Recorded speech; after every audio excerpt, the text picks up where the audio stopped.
this morning, and boy, it was good to see. Got up this morning to the temperature in the mid-30s. That was good.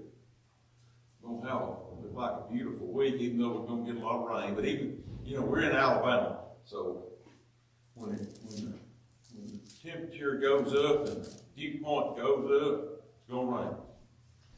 That's just Alabama. But look like we're going to avoid that cold weather. So we're going to be in John 5, chapter 5 today. If you want to be turning there. Hope everybody saw Larry's sign. It was really good.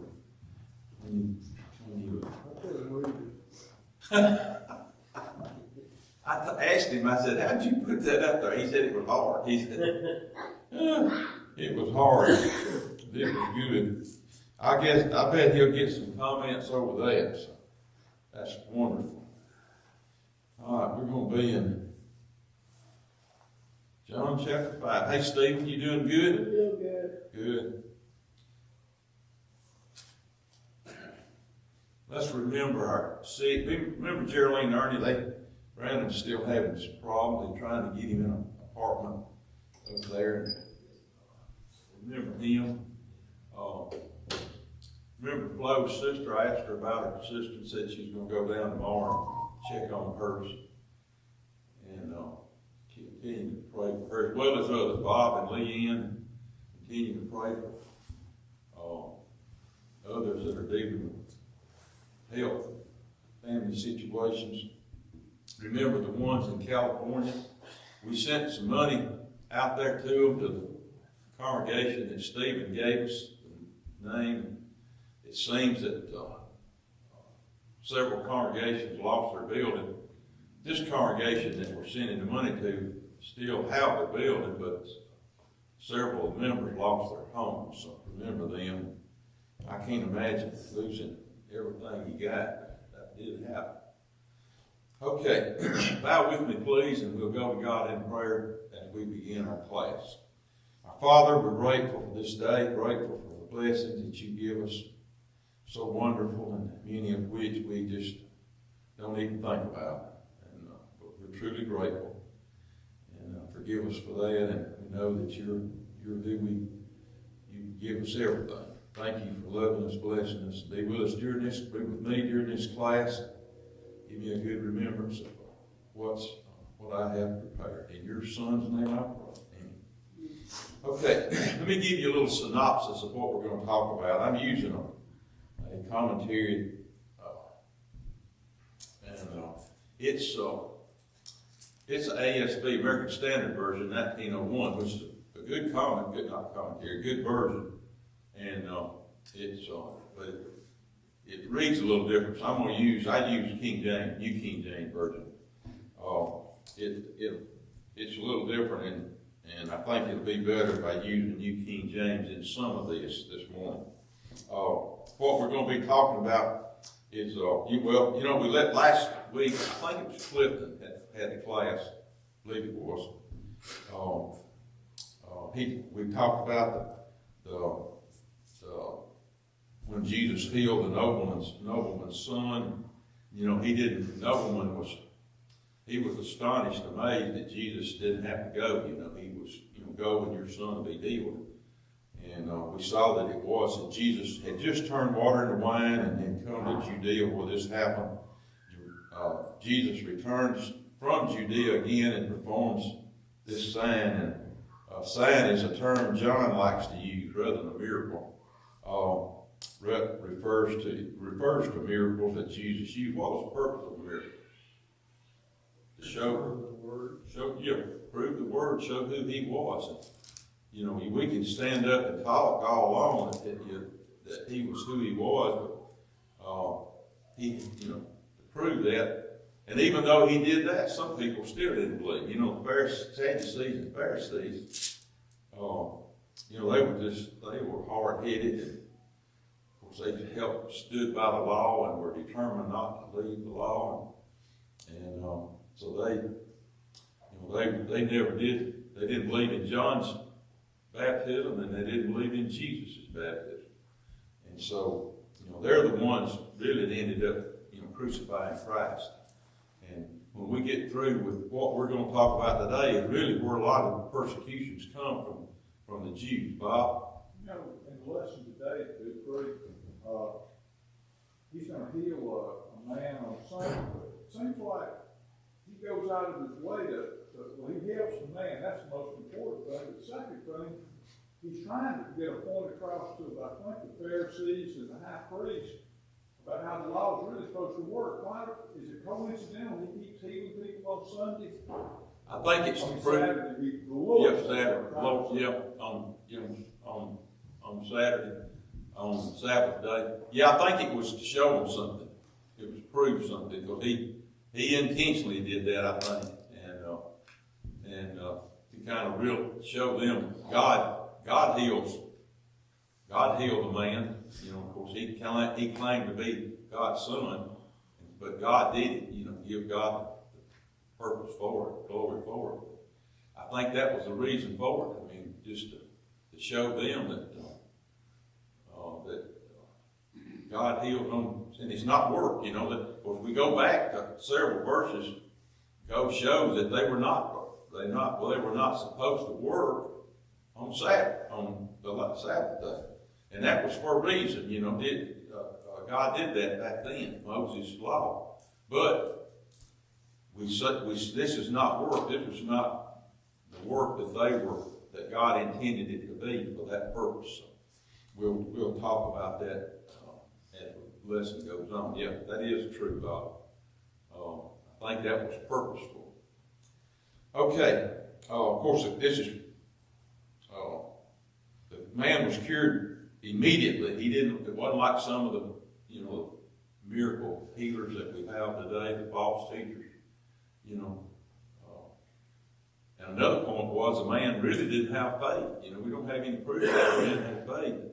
We talk about, back when I remember when a lot of them were on TV, and you'd see them, knocking backwards, when somebody be there catching him. And if it ever came up that he really wasn't healed, what would they immediately say? He didn't have enough faith. This man here, we have no indication that this man had any faith at all. He didn't even know who Christ was. Initially. So, nevertheless. Okay.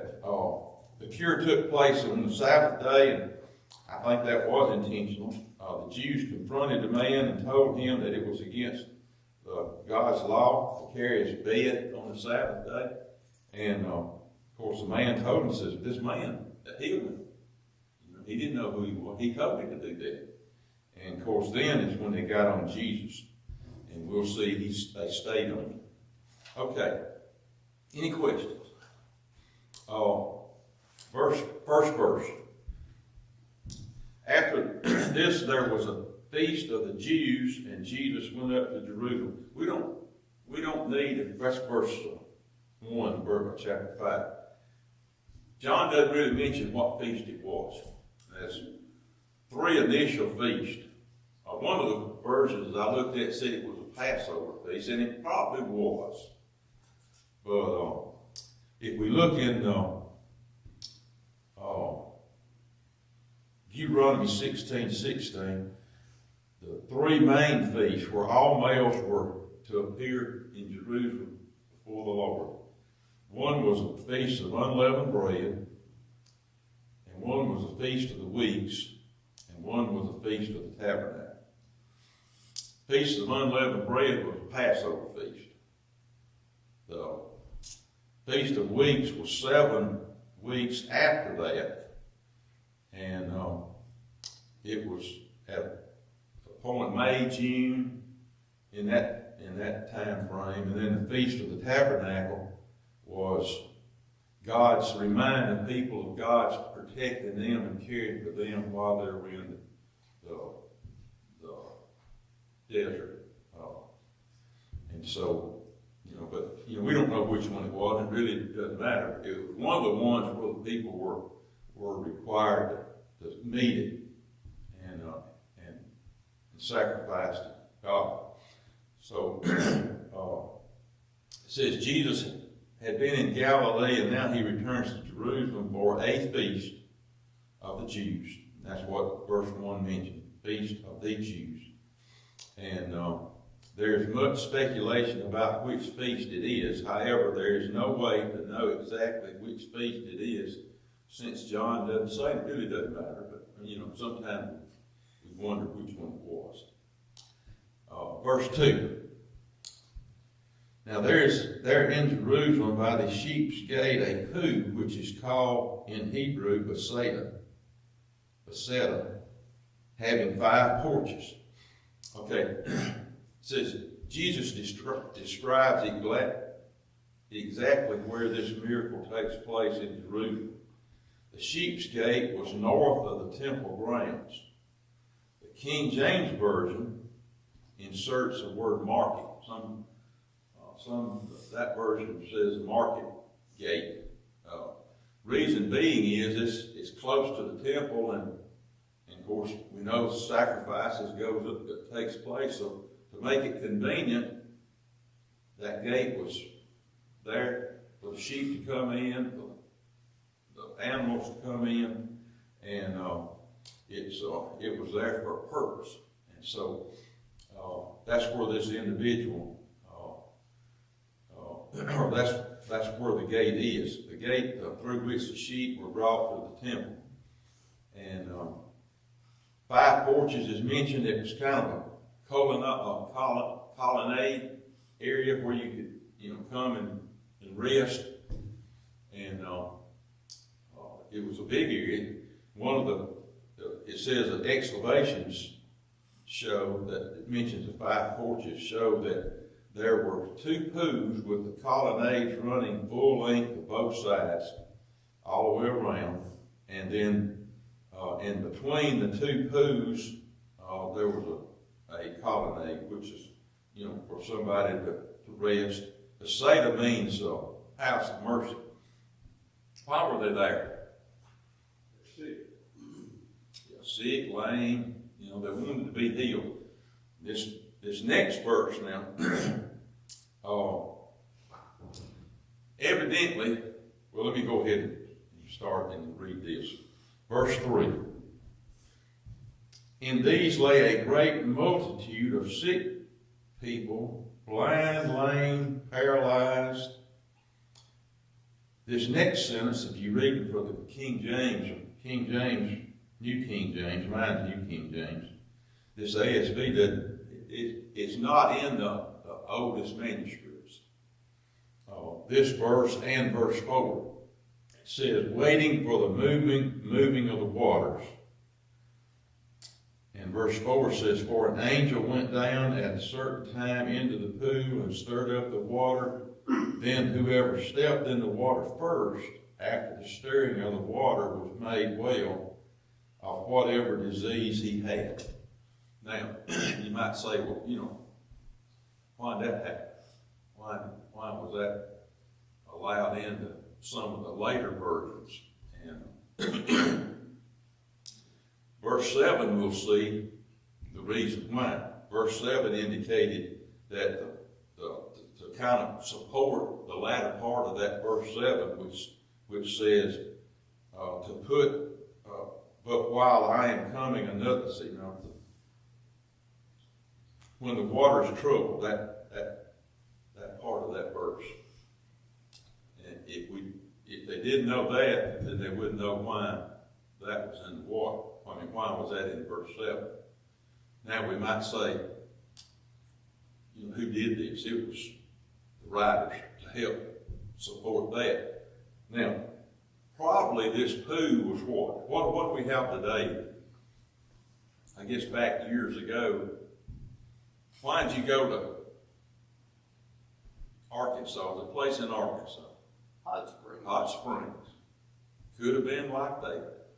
There's a place in Texas. I get the name of it. Where you go and the waters are warm, and you go to, I think we had a president that went, Roosevelt. Little Springs, Georgia. Mm-hmm. And I guess it was a superstition in a way, but,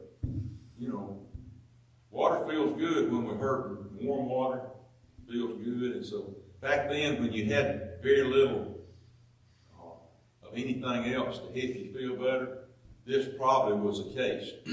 So that's something we really don't know. One thing we do know, we have no indication where an angel, until it says here where it says an angel came and stirred the water. We have no indication of any angel performing a miracle. And that just doesn't happen. So, and angels are there for a purpose. Yet it says, waiting for the moving of the water, for an angel of the Lord went down at a certain season into the pool and troubled the water, which is what verse 7 says.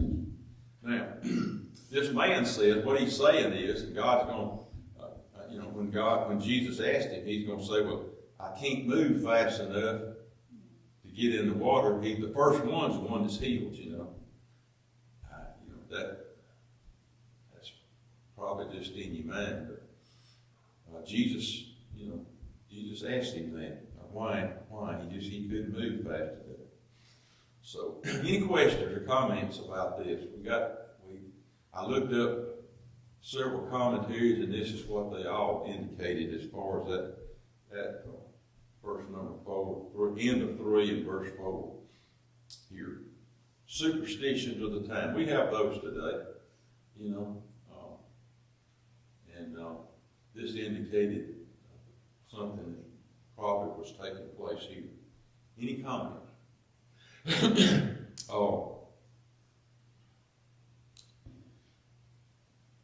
Okay. Verse 5. And a certain man was there who had 38 years of his infirmity. A man who'd been paralyzed for 38 years was lying near the pool. 38 years indicates that it is his genuine ailment for many years. He'd been not unable to walk for years. Why does a loving God allow things like that? You ever wonder that? Does it ever shake your faith? What sometimes with me, go to Children's Hospital. Go to Children's Hospital and just walk up and down the hall. And you wonder, is it God's will that happen? No. No. What happened back in Genesis chapter 3? Sin came into the world, didn't it? I got this information from somewhere. I don't remember the person I heard it from, but this is what he said. And it's not something that you find in the Bible.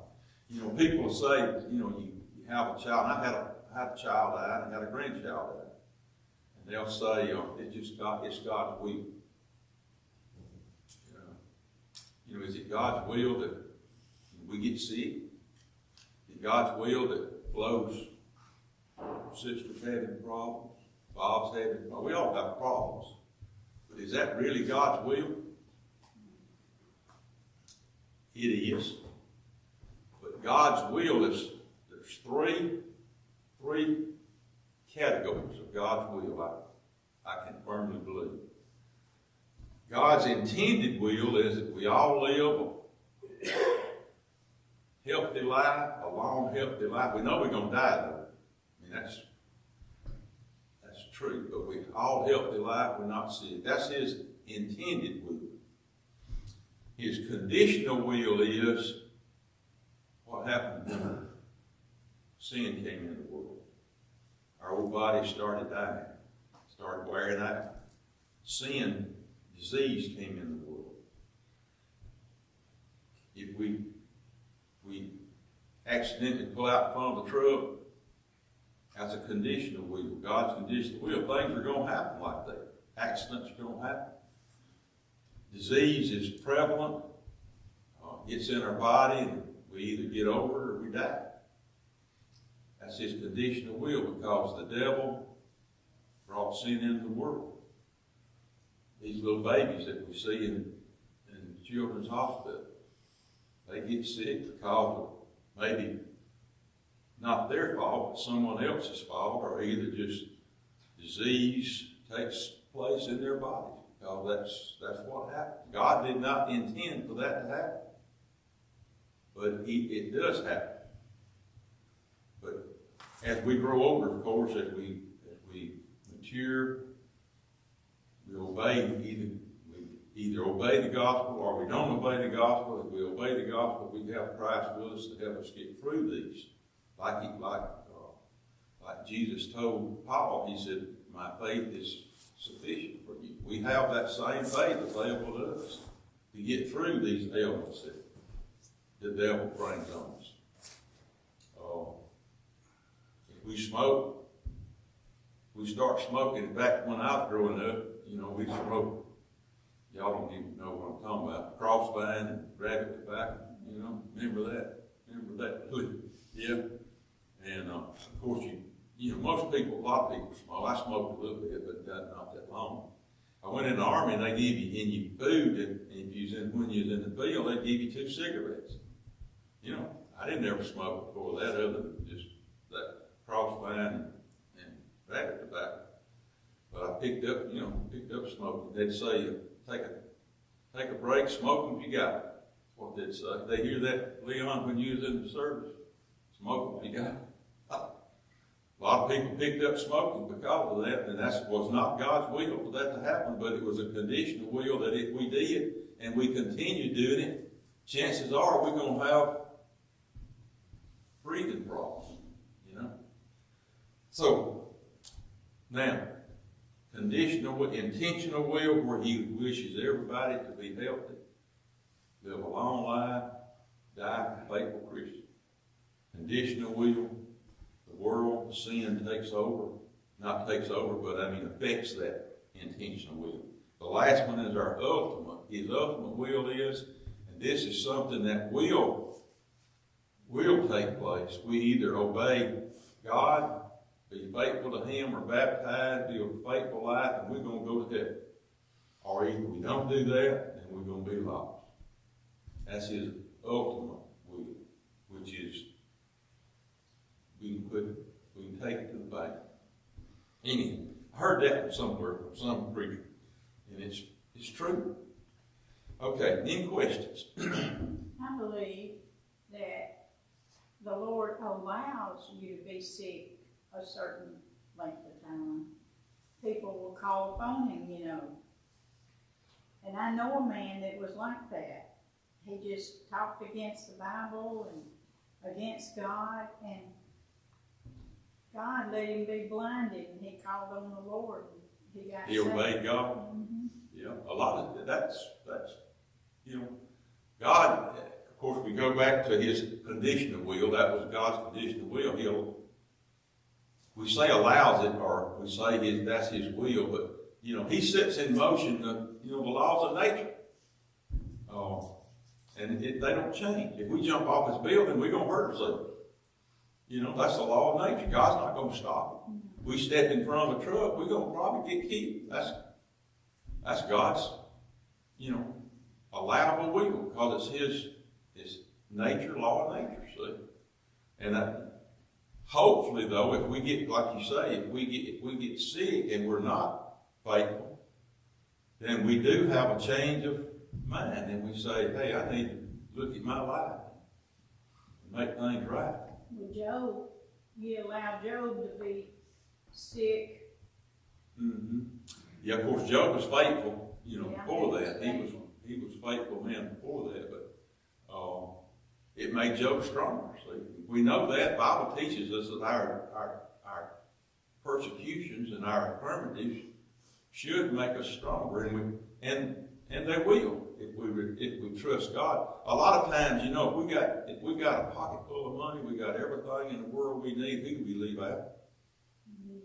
Leave out God. Well, I can make it without it. We don't really say that, but our life shows that, And I know a lot of growing up, I know a lot of people that did that. They fell away because they did very well in business, and they just left God out. Some people, come back, but usually it is flow, something like that, sickness or something like that brings them back. Okay. Good comment. Good comments. Okay. Oh.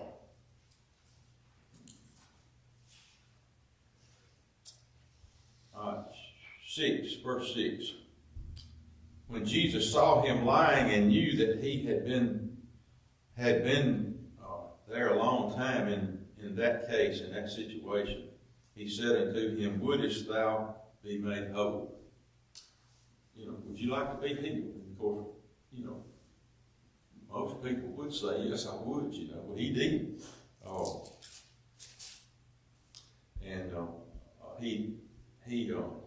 He don't reveal, says, John doesn't reveal how Jesus knew that. We know how Jesus knew that because he was like God. He knew everything. And he knew that the man had been in that condition for 38 years. And of course we know why he's fixing to do what he's going to do, like Bob said. Usually Jesus' miracles were for more than one group of people. This miracle here was done intentionally on the Sabbath day for that purpose. Because of the Pharisees, Sadducees, and Pharisees. If you're Sadducees, you don't believe in the resurrection, and in that reason you would be sad you see. Wouldn't you, Steve? Yeah. Sad. That's my one and only joke today. Sad you see. We didn't. If it wasn't for the resurrection, it would not be remembrance Christ. Paul said we were. Be This for was the only. all. I'm sorry. Paul said, if we only have hope in this life, we of all people would be most pitied. Mm-hmm. And most of the world fall in that category. They probably don't know that because of the life that they live. But we have a hope of something better, and that's the reason Africa. You go to Africa, Bible studies. Remember that, Glenn? And people want to know. They want to learn because their life is not good. If we live their life, we really do want something better. And so they're easy to teach. They listen. They want to know. And they're very receptive. And that's the reason we go to third world countries. Not just Africa, but India. We've helped 6 preachers in India. $50 a month. And we did it last year for 6 months. We're doing it. We've got it going on this year for 6 months, and probably pick it up again. If you can help a preacher preach the gospel for $50 a month, that's a no-brainer. And y'all do that. We do that. And working through the Mercedes congregation up there, there's Helen. She's from India, and her brother. We kind of go through them. But that's a good work. That's growing. The church is growing in India leaps and bounds. I often said when we were in Africa, and the way the church was growing, congregations were starting, they'll be coming over here doing mission work, rather than us going over there, because they're growing so, and the church is growing. Okay. All right. Verse 7. The sick man answered him, Sir, I have no man, when the waters is troubled, to put me into the pool, but while I am coming about stepping down before me. In other words, somebody gets in front of him, is what this verse is saying. At this point, commentary I got here is, at this point the man does not know who Jesus is. We see that not until really verse 13 we'll get to. He did not expect to be healed by Jesus. He didn't know who he was. He does not answer a direct yes, I want to be healed. But he tells him, says, I can't get in the pool. He thinks that the pool's going to be the healing hour. However, he answers and implies he wants to be healed. He came to the pool in hopes of being healed, However, he cannot get in the water in time. Evidently, the man believed the superstition that the first one into the pool after it was troubled by the angel was healed.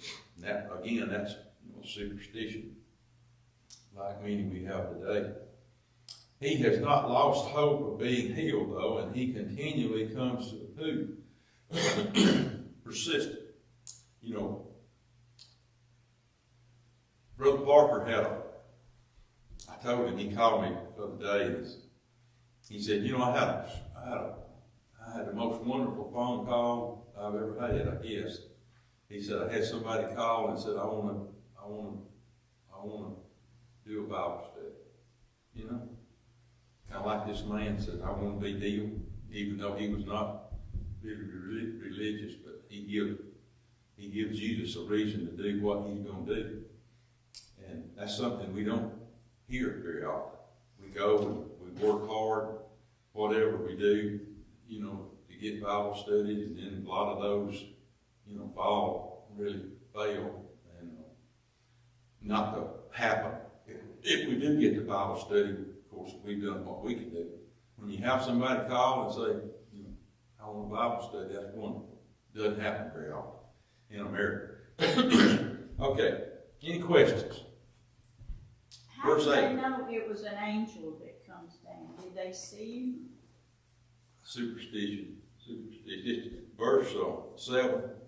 Now verse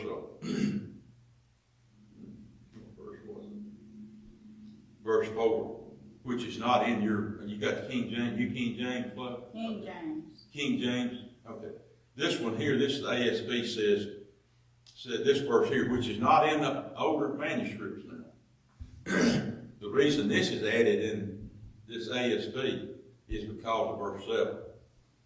It states, awaiting the moving of the waters, for an angel of the Lord went down at a certain season in the pool and troubled the waters. So, you know. Why did he trouble the water if it didn't do something? I don't know. I don't know what the waters being troubled does, you know. I can't answer that. I mean, I'm just going. Commentaries didn't mention it, other than, you know, this one here. The others were about the same. It was a superstition. Bob?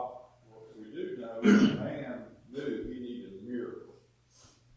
That he's been there for 38 years. He knows that he can't get well by himself. Mm-hmm. And so he's looking for help. Mm-hmm. But I'm agreeing with you. He didn't know that was Jesus, and he didn't know that this man could do anything for him. Nobody else had. Mm-hmm. What do we do when we get sick and the doctor says there's really nothing I can do? We just, well, I guess, you know, that would be individually, I guess. I don't know what I would do. I know I've got something better than this life. But we would do, I know, we've had members to go to other countries to try to get help and to, you know, be able to stay alive. Most of the time that doesn't work, but excuse me, throat. You know, it's just, you know, this man here, he's been, I guess, most of his life he's been in that condition, and he wanted to be healed. And even though this was, we knew that angels did not heal, we know that. But we know that that was a superstition or a belief or something. And so in answer to your question, Flo, and I'm sorry I can't. I don't know how he knew it was, it was a superstition. We're told, you know, if we're told to lie enough, what are we going to do?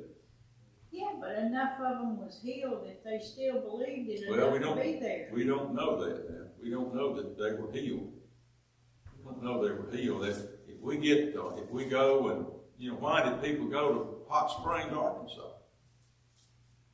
You know, I mean, it's still, I guess, I mean, I don't know if people still go there, but I know back in the older times, 40s and 50s, people went. And if it doesn't help, I don't know that place, you know, I didn't ever go, so I don't know if it had to help somebody, and where it healed, No. But it helped them, yes, or they'd be out of business. You know? If somebody advertises a cold pill that is going to hit your feelings, but we're not going to cure a cold, but hit your feelings, if it don't work, you're going to stop buying it. So we might, it might be something like that in that it does hit you, but it really doesn't heal you. So, Brother, the Bible say that 80% or most of the people there in that community was blind, sick, or they had physical problems from one ailment to another. That was known. Mm-hmm. And the word got out when the water troubled. Mm-hmm. That word got out like the saving of so many Jesus Christ did. Mm-hmm. The word got out from mouth to mouth. They didn't have social media. Mm-hmm. So the word got out. That whole community was a sick hospital. And they knew when the water troubled, when the water bubbled, or hot springs, if you get in it, if you can, you have a great chance of being healed, whether it was physical, spiritual, or sometimes mental. You felt better. That was known. That was already known because of the Bible saying that what was happening there. Right. And it didn't just start. It was already going on. Right. So that tells me that this man was there for that reason. Right. If he could get in, he would be healed. His faith, whether he knew of Jesus Christ, he said he didn't. But his faith took him there. His faith was in the pool of water. Yes, sir. In the wrong thing, yeah. But what he found out was he didn't have to be in there to be healed. Mm-hmm. Yeah, we don't know what, when the waters were troubled, might have been some kind of gas bubbles or something like that people saw. Certain times, hot springs go up in Yellowstone. Like I say, this was not in the older manuscripts. And that's the reason a lot of you versions leave it out. Okay. All right. Jesus said to him, "Arise, take up thy bed and walk." Remember now, we're on the Sabbath day. He told the sick man to rise, take the bed, and walk. There's nothing to indicate that this man had any faith in Jesus or knew who he was. The power to heal, therefore, power to heal before Jesus gave this command. The bed was mostly probably just kind of, could have just been a mat of some kind. Excuse me. Or a pallet. But it was enough for the Pharisees to tell him to get on him. Verse 9 says, "And straightway the man was made whole." It wasn't the poo, but it was Jesus. "And took up his bed and walked." Now it was a Sabbath on the Sabbath day. It says this man was healed instantly. He immediately had the strength in his legs. He took up his bed, and it was a complete action. He walked means that he continually walked. He didn't get up, kind of grab onto something and gradually get better. He immediately got up and walked. Jesus relates that the man was healed on the Sabbath day. This explains the conflict of the Pharisees against Jesus. And this conflict against Jesus starts here, and we see it not stopping until he was crucified. Verse 10.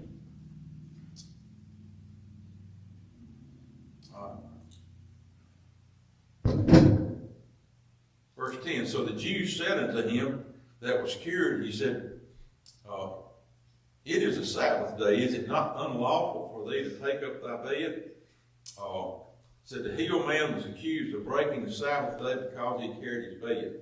The healed man did not break the law of Moses concerning the Sabbath day. Exodus 31, we won't read those all the time.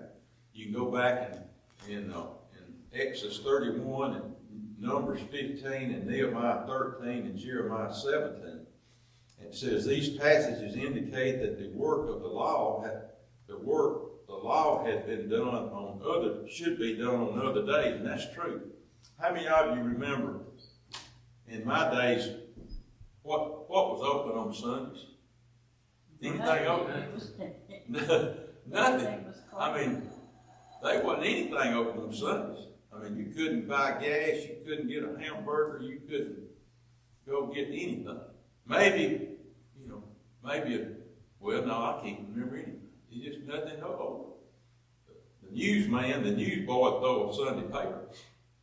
You just didn't do it. And gradually things started happening. And even up within the last few years, 30 years or so, if that's a few years, you still had people say, oh, you don't need to be out there doing that on Sunday. And they say that's a Christian Sabbath day. Christian Sabbath, no such thing as a Christian Sabbath day. Now, that's not to say that was good, because a lot of course, you still had your necessary, your nurses and your doctors and things like that to be open. But that it has taken the place of, it has hurt, people attending church. A lot of jobs that were not necessary. There are some military people. I was in the military for years, and it affected me because in the military, Sunday is just another day most of the time. But it is, it does affect people attending church. You need to think about that if you're a young person selecting a job. Don't get something that's going to affect your coming to church. Okay, let me move on, because Leon has already passed me by. Said, but he answered him. Well, let me talk about it. It said the term Jew in the Gospel of John usually carries a bad connotation. When did the term Jew start being used? You ever thought about that? Before Abraham, what were the Hebrews? That was their nation. That was their nation, or the race. Hebrew was a race. And then after Abraham, what did Abraham do? God told Abraham he was going to make him a great nation. That was the Israelite nation. So you had the Jews in the Hebrew race. Then you had the nation of Israel. Jew, best I could find, if you go to the book of Esther, along in there, you see the term Jew a good bit. So about in that captivity period of time when you start seeing the term Jew being used. They were not called Jews back in Abraham's day, or in David, in that strong period of time when they were doing very well, after they'd had David and Solomon, Saul and David and Solomon in those times. Best I can tell is in that Jew was being referred to around the captivity period. Okay, let me move, because he's going to ring the bell. They asked him, it says, they asked him, who is this man? He said, take up thy walk. And the Jews asked him, which is, Jews, they were not looked on very well back then because of the Pharisees and Sadducees. And Jews asked the identity of the man, and the Jews turned their vengeance upon Jesus. But he that was healed knew not who he was, for Jesus had conveyed himself away. He left, in other words, a multitude being in the place. And Jesus left that period of time, but he didn't know him. But verse 14 says, and afterward Jesus came back to the temple, and he found the man. And he told him, he said, behold, thou art made me whole. Behold, thou art made whole, sin no more. Look at this point here, lest a worse thing befall thee. What is that worse thing? Going to hell. So there's worse things than getting sick and dying. Going to hell is the worst thing. That's the worst thing that happened to us. Our soul, most important thing, where it's going. And if we don't think about we don't think about the future, then we need to think about it. We need to change our thinking. Because this life, we're just sojourners. Okay, almost got it. And of course, the man went away and told the Jews that it was Jesus who made him whole. And then we'll see next week, we're going to see that Jews started persecuting Jesus even more. Thank y'all. Appreciate it. I apologize for not mowing, not mowing.